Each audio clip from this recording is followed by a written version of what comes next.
I remember the exact moment everything fell apart. The wedding invitations were already in the mail. Her dress hung untouched in the closet, pristine and perfect. After weeks of arguments about seating arrangements, the final chart was done. Every detail meticulously planned. And then she vanished. 3 days before leaving for a weekend trip with her friends, she kissed me on the forehead and promised she'd be back before the weekend. Saturday was supposed to be our florist appointment. Instead, I spent the day calling everyone she said she would be with.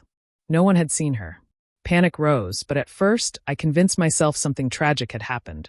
A car accident, a sudden emergency. Each time my phone rang, my heart jumped. But the calls never came.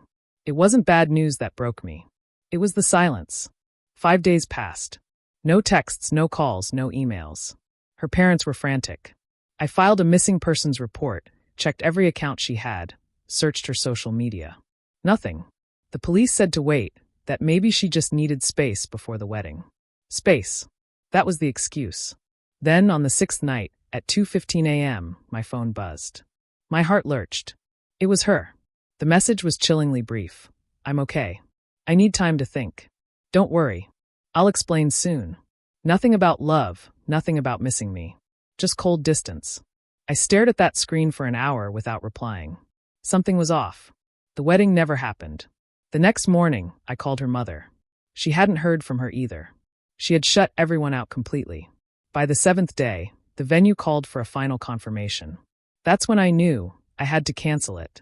Not out of anger, not out of spite, but because I couldn't smile in front of 200 people while the woman I was supposed to marry was somewhere deciding whether I was worth keeping.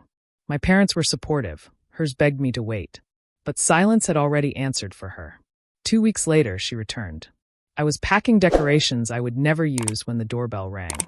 Sunburned, disheveled, wearing the same denim jacket she left in, she whispered, "Can we talk?" I wanted to scream. My voice remained flat. She looked around the stripped-down apartment, framed photos gone, the table bare. It wasn't home anymore. Just a hollow shell waiting for an ending. "I needed to clear my head," she began. I laughed bitterly. "You disappeared. Left everyone terrified. That's it. I didn't mean for it to happen this way. I was confused," she stammered. "About marrying you." Her silence spoke louder than words. She stayed 20 minutes before leaving again, promising an explanation that never came. I didn't wait. I accessed our shared cloud storage. She had forgotten I still had access. That's when I found them. Hidden photos of a beach I didn't know, sunset drinks, and her smiling beside a man I had never seen.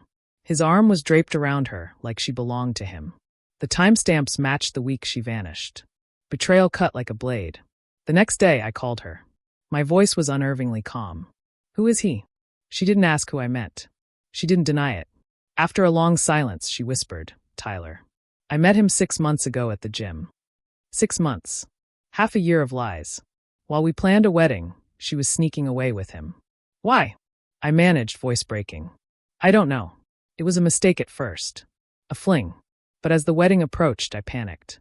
I needed to know what I really wanted. And it wasn't you. I didn't touch her. Not this time." Words spread quickly. Her parents were devastated. Mine were furious. Friends wanted answers I couldn't give without tearing myself apart again. She left one final voicemail claiming she wanted to fix things. But how do you repair something that was never real? Weeks passed. I slept on the couch, haunted by the image of them together. The apartment became a graveyard of what I thought we had. Then came the email I never expected. 3 weeks later, someone named Claire reached out. "I think we need to talk about Emma." Claire was Tyler's girlfriend. She looked wrecked, dark circles under her eyes, and she showed me the proof. This wasn't just an affair. It was a plan. Emma had intended to marry me, collect gifts, money, and honeymoon perks, then leave with him.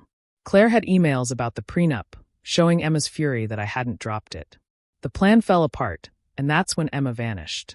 When I confronted her with the printed emails, her face went pale. "Who showed you this?" she whispered. "It doesn't matter. You were going to use me for show, for money, then leave me broken while running off with him." She buried her face in her hands, muttering, "I didn't mean for it to go this far." But she had chosen every step that led here. 6 months later, the venue kept the deposit, the invitations were never returned, and I felt lighter. The rage faded, replaced by understanding. I deleted every photo, every trace of her. Claire left Tyler. Sometimes we talk, not as lovers, but as survivors of the same storm.